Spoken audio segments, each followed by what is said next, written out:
అందరికీ నమస్కారం. తెలుగు స్టోరీస్ లైబ్రరీకి మీ అందరికీ స్వాగతం. ఇప్పుడు మనం వినబోయే కథ ఆ అబ్బాయి కథ. రచన సారంగపాణి గారు. మరి కథలోకి వెళ్దామా? రామనాథం తన కూతురికి ఆ అబ్బాయిని చూస్తున్నాడని విన్న సంగతి నేను నమ్మలేకపోయాను. ఎందుకంటే ఆ అబ్బాయికి మా సీనియర్ కూతుర్ని ఇవ్వాలనుకున్నాం 2 ఏళ్ల కిందట. ఆ సందర్భంగా అతని కోరికలన్నీ నాకు తెలుసు. అతనికి ఆ కోరికలు ఉండటంలో అసహజం ఏమీ లేదు. ఎందుకంటే అతని పరిస్థితి అలాంటిది. సుక్షేత్రమైనటువంటి 20 ఎకరాల మాగాణి ఉన్నది అతనికి. ఒక్కడే పిల్లవాడు. MA పాస్ అయ్యాడు. కాలేజీలో లెక్చరర్గా పనిచేస్తున్నాడు. చాలా అందంగా ఉంటాడు కూడా.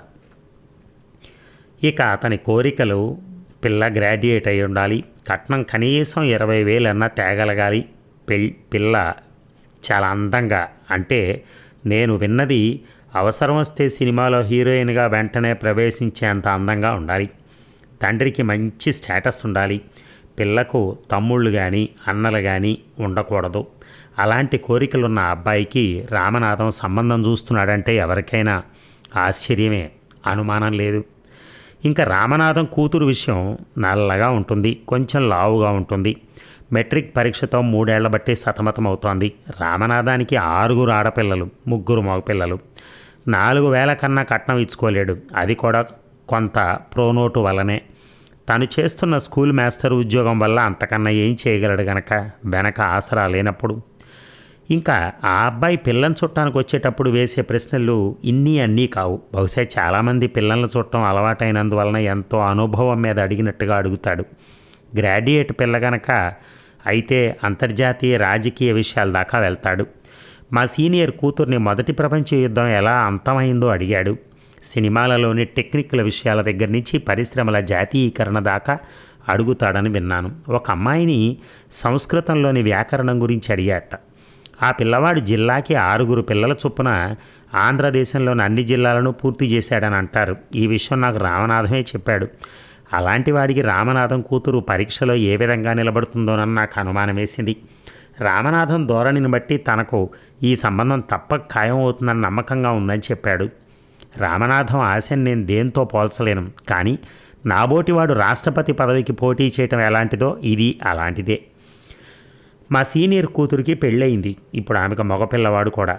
రామనాథం చెప్పే విషయం మా సీనియర్ కూతురికి చూసిన అబ్బాయినేనా అనుమానం వచ్చింది. రామనాథం చెప్పిన వివరాలను బట్టి ఆ అబ్బాయినని ధృవపడాలి.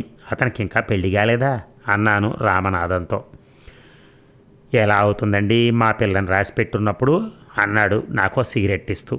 రామనాథన్ నాతో ఒక రోజున కనిపించి, రేపు సోమవారం పిల్లని చుట్టానికి వస్తాడట, కాస్త మీరు నాకు సహాయంగా ఆ రోజు ఉండాలి అన్నాడు. నాకు అనుమానం వేసి ఉత్తరం వచ్చిందా అన్నాను. నేను మొన్ననేగా అతని దగ్గర నుంచి వచ్చింది అన్నాను.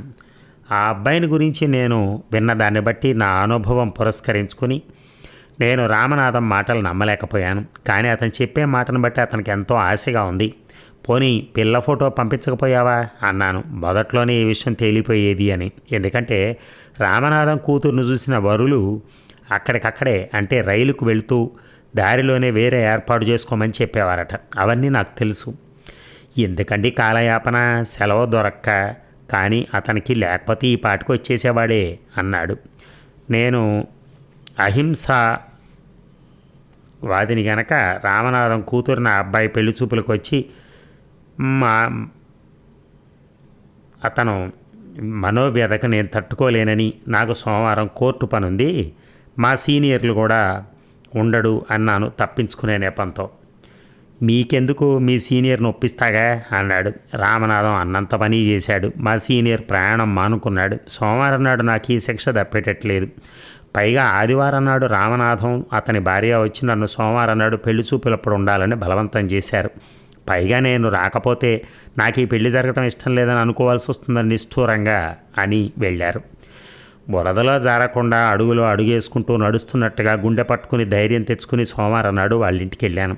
ఆదివారం నాటి రాత్రి నాకు నిద్ర పట్టలేదు. సోమవారం నాడు నేను ఎదుర్కొనే ఉపద్రవం తలుచుకుని పిల్లవాడి కోసం రామనాథం స్టేషన్కి వెళ్ళలేదు. అతనే వచ్చాడు. ఇంకా అనుమానం లేదు, నేను అనుకున్న అబ్బాయే ఆ అబ్బాయి. మనిషిలో ఏమీ మార్పు లేదు. వెనకటికి అంత చక్కగా ఉన్నాడు. రామనాథం ఫ్రీగానే ఉన్నాడు. ఏమీ బెరుగ్గానే సంశయంగానే లేవు అతనిలో. రామనాథం కూతుర్ని ఆ అబ్బాయి మొదటిసారి చూసినప్పుడు నేను ఆ అబ్బాయిని చూడలేని అనుకుని తలం దించి నేలను చూస్తున్నాను. పిల్లవాడు పిల్లను పేరు చదువు ప్రశ్నించాడు. పెళ్ళి అయితేనే కానీ మెట్రిక్ అయ్యేటట్లేదు అన్నాడు రామనాథం. పిల్ల నవ్వింది, పిల్లవాడు నవ్వాడు. పిల్ల ఎత్తుపళ్ళన్నీ బయటపడ్డాయి. అంతవరకు చాలేండి, ఏదో అడ్రస్లు కనుక్కునే చదువు ఉంటే చాలేండి ఆడవాళ్ళకి అన్నాడు అతను. నేను ఎక్కడున్నానో, నేను నిల్చున్న భూమి ఏమవుతుందోనని చెమటలు బట్టిపోయాయి. అతని మాటలు నమ్మచ్చా? వెనకటి అతను అభిరుచులకి ఇప్పటికీ ఇంత తేడా ఏమిటి? నాకు అనుమానం వచ్చింది. పిల్లవాడి సుముఖత ఆసరా చేసుకుని మావాడు సంగీతం చెప్పించాలనుకున్నాడు, కానీ ఇక్కడ సరిగా చెప్పేవాళ్ళు లేరని మానుకున్నాడని అన్నాడు. నన్ను ఈ అబ్బాయి గుర్తుపెట్టినట్లేదు, ఎందుకంటే ఈ 2 ఏళ్లలో నా అలాంటి వాళ్ళని ఎంతమందిని చూశాడో. ఆడవాళ్ళకి అన్నింట్లో ప్రవేశం ఉండటం మంచిది కాదు. ఇప్పుడు ఎక్కడ పెట్టినా సంగీతమే కదండి నిద్ర పట్టకుండా అన్నాడు నవ్వుతూ. తతంగం అంతా అయిపోయింది, పలహారాలు అయిపోయాయి. ఏది మీరు వెంటనే వెళ్ళగానే తెలియజేస్తే అన్నాను రామనాథం వకాలు తప్పుచ్చుకుని. దీనికి మళ్ళా మిమ్మల్ని సస్పెన్స్లో పెట్టడం దేనికి అన్నాడు అతను నవ్వుతూ. అతని నిర్ణయం ఎలా ఉంటుందా అని నాకు జీవన్మరణ సమస్యగా ఉంది. రామనాథానికి పరీక్ష రిజల్ట్ ముందే తెలుసుకున్న వాళ్ళ సంతోషంగా ఉన్నాడు. మంచి రోజు చూసుకుని ముహూర్తం పెట్టుకుందాం అన్నాడు. నేను నమ్మలేకపోయాను. అసలు ఇతను ఆ అబ్బాయేనా అని. మళ్ళీ అతన్ని పరీక్షగా చూశాను. అనుమానం లేదు, ఆ అబ్బాయే. నాకు వచ్చే నెలలో సెలవు దొరకదు అన్నాడు అతను. మరి ఏర్పాట్లకి, కట్నానికి, కానుకలకి మా వాడికి వ్యవధి ఉండద్దా అన్నాను. అవును మరి అన్నాడు రామనాథం. వాటికేమి లేండి, మన పని మనం సరి చేసుకోవచ్చు మనకు మనం అన్నాడు రామనాథం. అలాగే కానివ్వండి అన్నాడు పిల్లవాళ్ళు లేస్తూ. నేను రామనాథాన్ని భయంతోనూ సంశయంతోనూ అభినందించాను. నాకెందుకో ఇందులో మోసం ఉందనిపించింది. అనుకున్నట్టుగానే వెంటనే ముహూర్తాలు పెట్టుకోవటం, ఆ నెలలోనే పెళ్లి కావటం జరిగింది. నాకే కాదు, పెళ్ళికొచ్చిన వాళ్ళకు కూడా పిల్లవాడిని చూసిన వాళ్ళకి ఇందులో ఏదో మర్మం ఉందని అనుమానం వేసింది. రామనాథం కూతుర్ని అంతకుముందు చూసిన వాళ్ళు రామనాథానికి ఏదో మోసం జరిగిందని అతనితో తప్ప బాహాటంగా అన్నారు. లేకపోతే అంత అందమైన వాడు ఆ అమ్మాయిని ఒప్పుకోవటం ఏమిటి? పెళ్ళైన 10 రోజుల దాకా రామనాథం కూతురు పెళ్ళి ఒక సమస్య కూర్చుంది నాకు. అతను ఎట్లా చేసుకున్నాడా, ఎందుకు చేసుకున్నాడా అని. ఎన్నో అభిరుచులు కలిగిన, ఎన్నో హిరణ్యాక్ష కోరికలు కలిగిన ఆ అబ్బాయి రామనాథం కూతురుని ఎందుకు చేసుకున్నాడు? ఏమిటి వింత? పిల్లని కాపురానికి తీసుకెళ్తాడా? వాళ్ళ దాంపత్యం కలకాలం నిలుస్తుందా అసలు? లేకపోతే ఈ పిల్లని అడ్డం పెట్టుకుని అతను ఇతర వ్యాపకాలకు లోనవుతాడా? ఇదే నా అనుమానం. ఒకరోజు రామనాథం నాకు కనిపిస్తే అన్నాను, కొంత బయటపడుతుంది అని. మంచి రోజు చూసి కాస్త మనవాడు నాకు ఆ బాధ లేకుండా చేశాడు, పోయిన వారం వచ్చి పిల్లని తీసుకెళ్ళాడు అంటున్నాడు. అల్లుడిని తన పార్టీలో చేర్చుకుంటున్నట్టుగా. నా సమస్యగా పరిష్కారం దొరకలేదు. కూతురు అల్లుడు కులాసాగా ఉంటున్నారని పిల్ల ఉత్తరాలు రాస్తోందని ఒకసారి కనిపించి చెప్పాడు రామనాథన్ నాతో. పిల్ల తండ్రిని మభ్య పెడుతోందేమో అన్న అనుమానం వచ్చింది నాకు. తర్వాత ఒకసారి రామనాథంతో పండక్కి రమ్మనమని రాయకపోయావా అన్నాను. రాశాను, తనకు రావటం ఇష్టం లేదట. తను వస్తే మర్నాడే అతనే వస్తాడట తన తీసుకుపోవడానికి. చూడాలని ఉంటే నన్ను రమ్మనమని రాసింది అన్నాడు. నాకు ఇదంతా విచిత్ర అనుభవంగా ఉంది. ఈ విషయం మర్చిపోలేకుండా ఉన్నాను నేను. ఒకరోజు పండగ రోజు రామనాథం కూతురు అల్లుడు సినిమా హాల్ దగ్గర ఆట అయిపోయిన తర్వాత నాకు కనిపించారు. ఆ అమ్మాయి చేతిలో చీరల ప్యాకెట్టు, అతని చేతిలో పండ్లు ఉన్నాయి. నవ్వుతూ గాలిలో తేలిపోతున్నట్టుగా నడుస్తున్నారు. వాళ్ళ వయ్యారని చూసి ఆశ్చర్యం వేసింది నాకు. ఇద్దరూ నాకు నమస్కారం చేశారు. నేనే ఏమన్నా అనుకునేటప్పటికే వాళ్ళు వెళ్ళిపోయారు. ఏదో కదిలిద్దామని అనుకునేటప్పటికే. మర్నాడు రామనాథంతో అన్నాను, కూతురు అల్లుడు వచ్చారే? వచ్చారు. దానికి నన్ను చూడాలని అనిపించిందంట. ఆ మధ్యాహ్నమే బయలుదేరి రావటం, 1 గంట నా ఇంట్లో ఉండకుండా సినిమాకి వెళ్ళారు. తెల్లవారుజామున మెయిల్లో తిరిగి వెళ్ళిపోయారు. వచ్చేవాళ్ళు పండగ ముందర వస్తే మా ముద్దు ముచ్చట తీర్చుకునేవాళ్ళం కదా. ఏమన్నా వాళ్ళకు కొందామన్నా వ్యవధిస్తేగా అన్నాడు.